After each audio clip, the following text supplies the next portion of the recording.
Hi everyone, this week we are going to be working on this little sewing table behind me, and I've started it already, but this piece is kind of fun because it's hung out with me forever. I found it on Facebook Marketplace. I originally brought it home thinking it would be like a crafting desk for me where I could set up, actually for my silhouette vinyl cutter, set it up and keep it set up all the time for convenience. And then as COVID happened, my husband ended up coming home to work. Our study got devoted to an office. And so I don't have a space for it anymore, but it's so cute and I think it's so functional.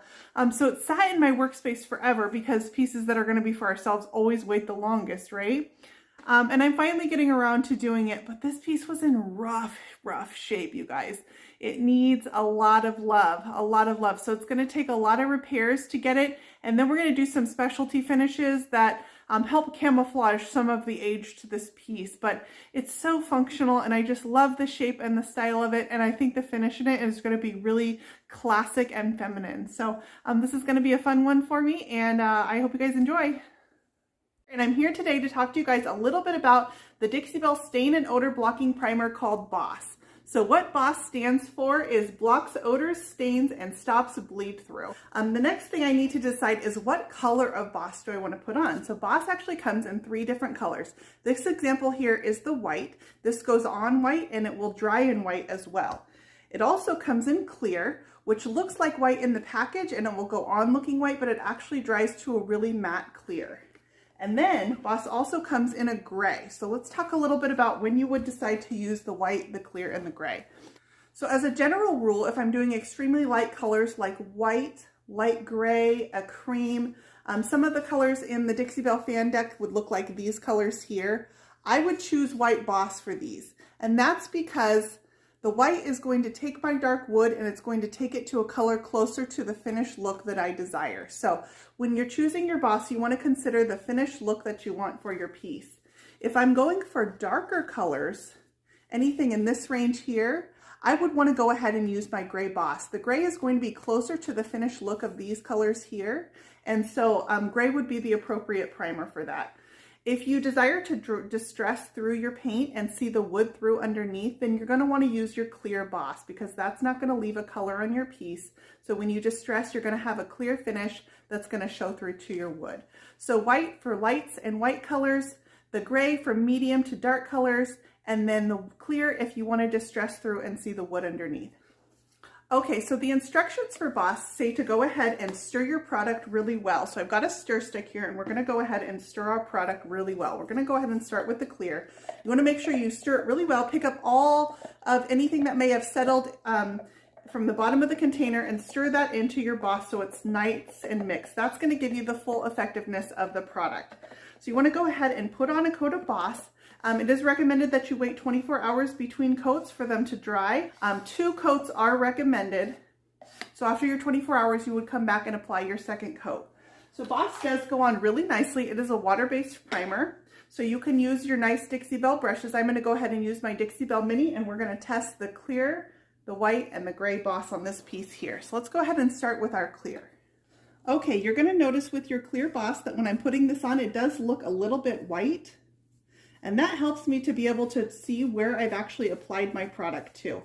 But know that when this dries, it's going to dry to a nice clear color. So I can brush this on. I want to make sure that I brush all the way across my piece. This is the base for my paint, so I'm trying to get as few brush strokes as I can. Make sure I'm brushing in all one direction and get full coverage onto my piece because I do want this product to block these stains from coming through. Same thing if you're blocking any odors. What Boss does is it creates a barrier underneath your paint, so those stains and odors will not seep through into your painted product. Okay, so that's my clear section. We'll let that dry for a minute and let's go ahead and apply our white Boss. I'm going to do the same thing. I'm going to use my Dixie Belle Mini and let's go ahead and put that in the center section here.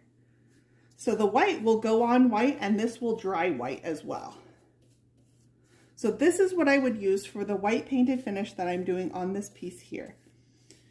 If you do a coat of Boss and you notice that it is discoloring, you can go ahead and apply another coat of your Boss until you stop seeing that discoloration in the Boss itself. You can also do a test coat of paint, and if you notice that your paint is discoloring, then you can go ahead and stop your painting and add a coat of Boss right over top of that, and it will still serve its purpose to stop that bleed through from coming through on your paint. Okay, so I've got a nice coat of my white there, and now let's go ahead and put some gray over here. This product cleans up with soap and water, so my brushes will clean really nicely.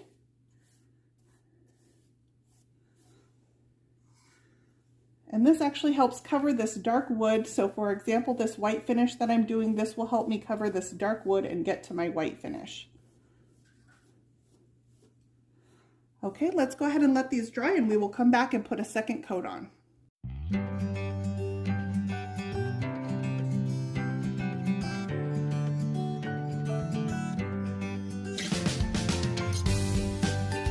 Okay, so that is my Boss after 2 coats in clear, in white, and in gray. So let's go. I mentioned that this piece was in rough shape. This top was unsalvageable. I would have loved a wood stain top, so I went ahead and sanded it smooth, and I'll decide later what I want to finish it with.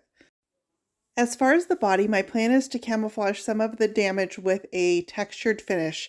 So I usually like to use texture, good texture, to camouflage bad texture. I'm going to mix some Dixie Sea Spray into my Silk All-in-One Mineral Paint. Sea Spray is a texture additive that's going to thicken my paint and add texture to my paint itself. You want to make sure you add your Sea Spray to your paint slowly. You can always add more, but you can't take it away. When you're done, you want your Sea Spray paint mixture to be almost the consistency of cottage cheese. Textured finishes are really rough on your brushes, so you don't want to use a nice brush for this. I'm just going to apply my Sea Spray mixture using a chip brush in a stippling motion. Okay, our next step on this sewing table is going to be that I'm coming back and I'm just coating our textured coat with a little bit of Dixie Belle Silk in Endless Shore. So this is more of a creamy white, closer to Dixie Belle Drop Cloth than our base color of white. So I'm going to go ahead and just brush this on over the top, and then really nice thing about this look is I also don't need to worry about brush strokes. They're my friend in this case. So I'm just going to messily put this coat on.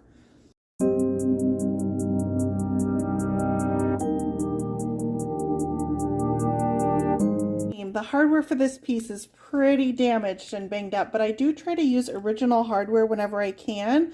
So this has been cleaned really well. I'm using white vinegar and water. And now I want to apply a little flower mold that I cast out of resin using a silicone mold. And I'm going to apply that to the top of my hardware. But what's kind of funny is this one's more banged up than this one, and it actually applies better to the flattened version. So I'm just going to take a little hammer, and I'm actually going to flatten this hardware out. All right, I've banged out my hardware. They're nice and flat. You can see that that raised portion no longer exists in the centers. And now I'm going to take my applique, and I'm going to apply it using Titebond Quick and Thick adhesive. So I'm just going to put this on the back of my piece here. I'm going to use probably a little bit more than I need so that it can make sure that I get good attachment there. And then I'll just match that up to the curvature. And then I can go ahead and spray paint these, and it'll look like a floral hardware instead of that plain metal knob. Next, I'm going to use my Surf Prep sander and a 220 grit sandpaper to sand through the top layer of my paint and expose some of the texture underneath. This step is huge in this finish. This is kind of where it all comes together, and you're going to see the 2 contrasting tones of white that I used for this finish. You're going to see the pure white from underneath peeking through the creamy white that I put over top of it. Even though this is a textured finish, because I end up sanding it smooth, it actually turns out to be a really smooth finish. My plan now is to add some of the new Dixie Belle decoupage paper over the top of my textured painted finish. I chose this decoupage paper because it's a rice paper, so it has a woven fiber in the paper itself, and it makes it match my textured finish perfectly. I'm starting out by just tearing around the edges of my wildflowers so I have a rough edge around the edge of my paper. For decoupage, I like to use wallpaper paste. I'm using Roman brand wallpaper paste that I pick up at Lowe's, a chip brush, and then a brayer, which is a rolling pin tool from the craft store. I apply a bit of my wallpaper paste to my desk, and then I'm going to go ahead and apply my paper over the top of that. I just add paste to any areas that it might be missing. I cut around the bracket that holds my tabletop up. This paper is really very durable. It's super easy to lay. So once I had it all laid, I went over it with my fingers, and then I rolled over the top of that with my brayer, my rolling pin tool. Looking at this up close, the paper is barely visible up against the textured finish of this desk. Once my wallpaper paste dries overnight, I will go ahead and come back and put a clear coat over the top of this. I used Dixie satin clear coat on this piece, and with the sheen uniform, you cannot even tell this paper is on there. Circling around to the front, I applied my paper in the same way I did to the sides using my wallpaper paste. And then I'm going to cut out the squares where my drawers go, and those cutouts are exactly what I'm going to use on the front of my drawers so that my pattern matches up perfectly over the front of my piece.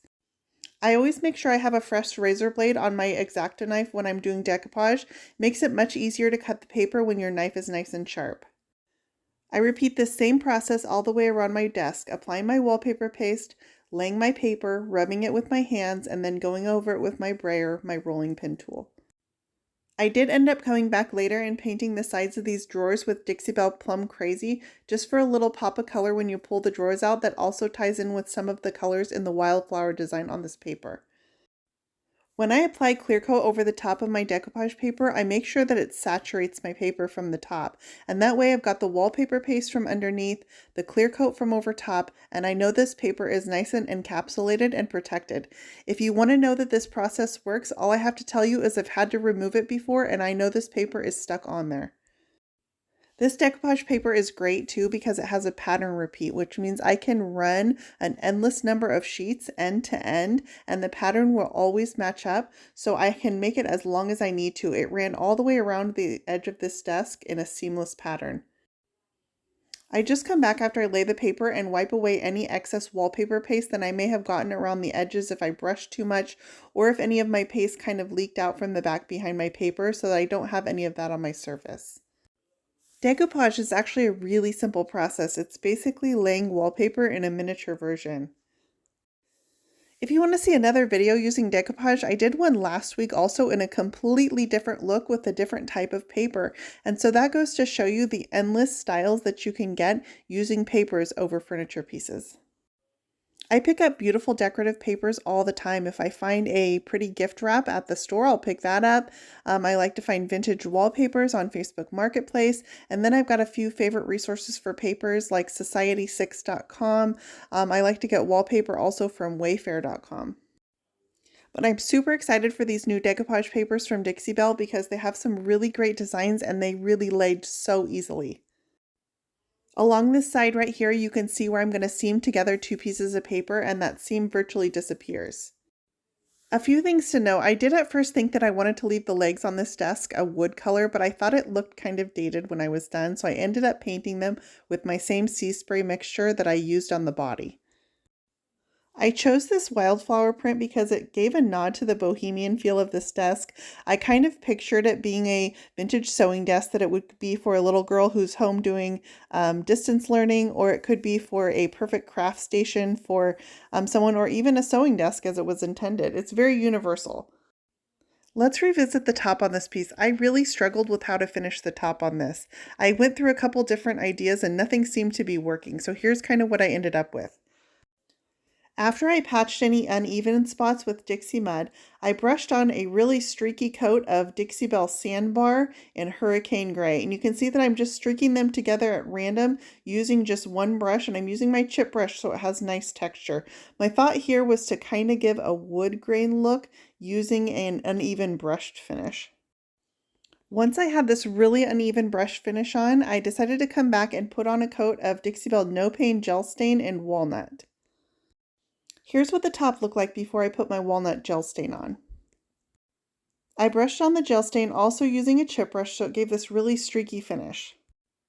Alright, the end result on this top was actually a really happy accident. So I brushed on this coat of No Pain Gel Stain and I ran my wood graining tool through it, and I just didn't like the look of that either. So I decided to let it dry, and then I came back and tried to scrape it off with my razor blade, but the razor blade actually drug through the No Pain Gel Stain and gave me this really cool faux wood look. So I didn't get it on camera, but it's a happy accident on the top, and I decided to leave it.